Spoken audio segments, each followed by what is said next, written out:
வந்திருக்கு. அந்த வழியில் கடந்த 5 ஆண்டுகளில் நம்ம திராவிட மாடல் அரசு சேலத்துக்காக செஞ்ச சிலவற்றை மட்டும் ரொம்ப சுருக்கமாக நான் சொல்கிறேன், நேரம் ஆயிடுச்சு. 129 கோடி மதிப்பீட்டில் ரயில்வே மேம்பாலம், வெள்ளி கொலுசு உற்பத்தியாளர்களுக்காக உற்பத்தி மையம், கருப்பூரில் மினி டைடல் பூங்கா, சேலம், மேட்டூர், ஆத்தூரில் அறிவுசார் மையங்கள், அம்மாப்பேட்டையில் அரசு புறநகர் மருத்துவமனை, எடப்பாடி மேட்டூரில் புதிய பேருந்து நிலையங்கள், கருப்பூர் பல்நோக்கு விளையாட்டு அரங்கம், மேட்டூர், எடப்பாடி மற்றும் சங்ககிரியில் மினி ஸ்டேடியம் அமைக்கப்பட்டு வருது. இன்னும் நிறைய இருக்கு, சொல்ல நேரம்தான் இல்லை. இங்கே இத்தனை பெண்கள் வந்திருக்கிறீங்க. நீங்கள் எல்லாருமே விடியல் பேருந்தில் பயணிச்சிருக்கீங்களா? ஆட்சிக்கு வந்த முதல் நாள் நான் போட்ட முதல் கையெழுத்து இந்த திட்டத்துக்கு தான். எவ்வளவோ திட்டங்கள் இருந்தாலும் முதல் திட்டமாக இதை ஏன் செலக்ட் பண்ண தெரியுமா? திராவிட மாடல் ஆட்சியே மகளிருக்கான ஆட்சியாக இருக்க போகுது என்கிற என்னுடைய மெசேஜ் எல்லா பெண்களுக்கும் போய் சேரணும்னு நினச்சேன். நான் போடுற முதல் கையெழுத்திலேயே ஸ்டாலின் ஆட்சியில் விடியல் வந்துச்சு அப்படின்னு சொல்கிற மெசேஜ் சென்னை சிட்டியிலிருந்து சின்ன கிராமம் வரை போய் சேரணும்னு தான் அந்த முடிவை எடுத்தேன். தமிழ்நாட்டு பெண்களுக்காக குடும்பத்தில் ஒருத்தன் இருப்பேன்னு நான் கொடுத்த பவர்ஃபுல் சிக்னல் அதான். இன்னைக்கு 900 கோடி முறை விடியல் பேருந்துகளில் பெண்கள் பயணிச்சிருக்காங்க. இந்த திட்டத்தை பற்றி சர்வே எடுக்க சொன்னேன். அதோட ரிசல்ட்டை பார்த்து நான் அடைஞ்ச மகிழ்ச்சிக்கு அளவே இல்லை. மாதம் 800 ரூபாயிலிருந்து 900 ரூபாய் வரை பெண்களுக்கு இதனால் காசு மிச்சமாகுதுன்னு அந்த ரிசல்ட்டில் சொல்லியிருந்தாங்க. அது எதிர்பார்த்தது தான். ஆனால் நான் எதிர்பார்க்காத இன்னொன்று அந்த சர்வேயில் தெரிய வந்துச்சு. இப்படி மிச்சமாகக்கூடிய அந்த பணத்தில் பெண்கள் தாங்கள் விரும்பிய உணவை வாங்கி சாப்பிட்றதா சொல்லியிருக்காங்க. அதை பார்த்து அவ்வளவு மகிழ்ச்சி. வீட்டில் இருக்கக்கூடிய நம்ம பெண்கள் எப்போவுமே தான் சாப்பிடாவிட்டாலும் மற்றவங்க சாப்பிட்டா போதுன்னு நினைப்பாங்க. அப்படி தானேம்மா? ஞாயிற்றுக்கிழமை கூட கறி வாங்கினா கூட கணவர் பிள்ளைகள் சாப்பிடட்டும் அப்படி தான் நினைப்பீங்க. யதார்த்தத்தை சொல்கிறேன். ஆனால் அப்படி இருக்காதீங்க. நீங்களும் நல்லா சாப்பிட்டு ஸ்ட்ராங்காக இருக்கணும். பெண்களான நீங்கள் ஸ்ட்ராங்காக இருந்தால் தான் நம்ம தமிழ்நாடு ஸ்ட்ராங்காக இருக்கும். அது மட்டும் இல்லை, பெண்கள் பேருந்தில் பயணிக்கிறது இந்த திட்டத்தால் அதிகரிச்சிருக்கு. புள்ளி விவரத்தோடு சொல்லணும்னா, விடியல் பயணம் திட்டம் வந்த பிறகு பேருந்தில் பெண்கள் பயணிக்கிறது 40 விழுக்காட்டிலிருந்து 70 விழுக்காடாக உயர்ந்திருக்கு. நினைச்ச இடத்துக்கு யாரையும் எதிர்பார்க்காம என் சகோதரிகள் பயணிக்கிறாங்க. நினைச்ச இடத்துக்கு யாரையும் எதிர்பார்க்காம என் சகோதரிகள் பயணிக்கிறாங்க. அதிகாரிகள் கூடுதல் செலவினம் என சொன்னாங்க. நான் சொன்னேன், இது செலவினம் இல்லை.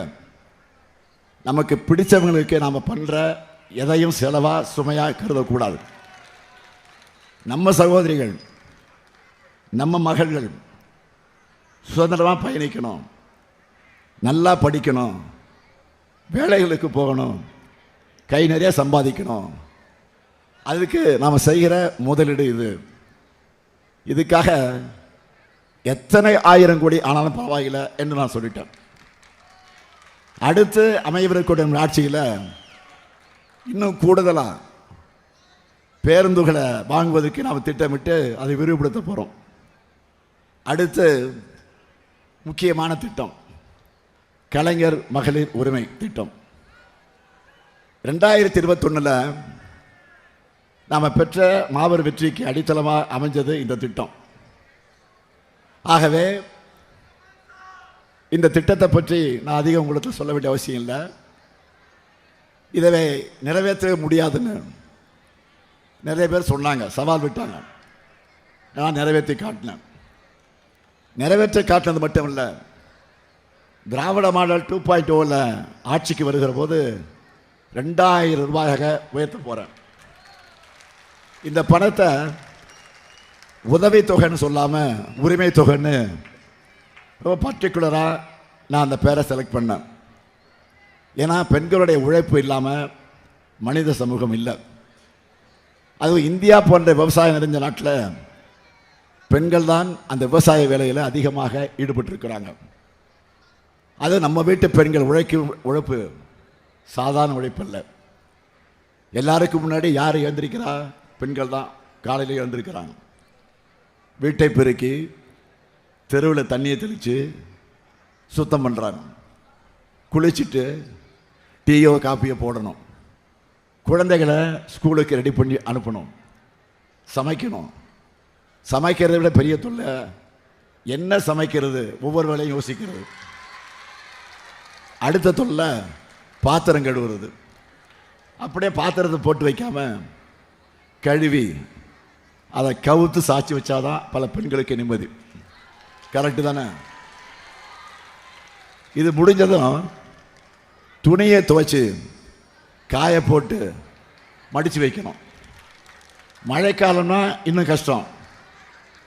அதில் கூட வீட்டுக்கு இருக்கக்கூடிய ஆண்கள் சட்டை பேண்டெல்லாம் அப்படியே போட்டுருவாங்க. பேக்கெட்டில் ஏதாவது இருக்கான்னு பெண்கள் செக் பண்ணிவிட்டு அப்புறம் துவைக்க வேண்டியிருக்கும். வீட்டில் பெரியவங்களையும் கவனிச்சுக்கணும். வீட்டுக்கு தேவையான பொருட்கள் எல்லாம் வாங்கணும். எந்த காய்கறி எவ்வளோ விளைவிக்குதுன்னு பார்த்து குடும்ப பட்ஜெட்டுக்கு ஏற்ற மாதிரி எல்லாத்தையும் வாங்கணும். மாவு அரைச்சி வைக்கணும். மிளகாய் காய வைக்கணும். தண்ணி பிடிச்சி வைக்கணும். பிள்ளைகளுடைய ஹோம்ஒர்க்கு பண்ண வைக்கணும். அடையங்கப்பா, இதெல்லாம் சொல்லும்போது எனக்கே டயர்ட் ஆகிடுச்சு. அப்போ இதெல்லாம் செய்கிறது எவ்வளோ கஷ்டம். இதெல்லாம் பண்ணிவிட்டு ஆஃபீஸுக்கோ தொழிற்சாலைகளுக்கோ வேறு வேலைகளுக்கு போகிற பெண்களும் நிறைய பேர் இருக்காங்க. சமூகத்தில் கூலி தொழிலாளராக இருந்தாலும், டீச்சராக இருந்தாலும், அரசு ஊழியராக, ஐடி ஊழியராக இருந்தாலும், நான் இப்போ சொன்ன வீட்டு வேலைகள்லாம் இருந்து பெண்களுக்கு ரெஸ்ட் இருக்காது.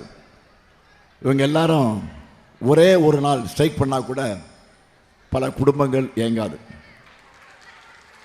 எந்த ஆணானாலும் நிம்மதியாக தன்னுடைய வேலையை செய்ய முடியாது. ஆனால் உங்கள் ஒய்ஃப் என்ன பண்ணுறான்னு கேட்டால் பல பேர் ரொம்ப சாதாரணமாக சொல்லிடுவாங்க, வீட்டில் சும்மா தான் இருக்காங்க அப்படி சொல்லுவாங்க. இதை மாற்றணும்.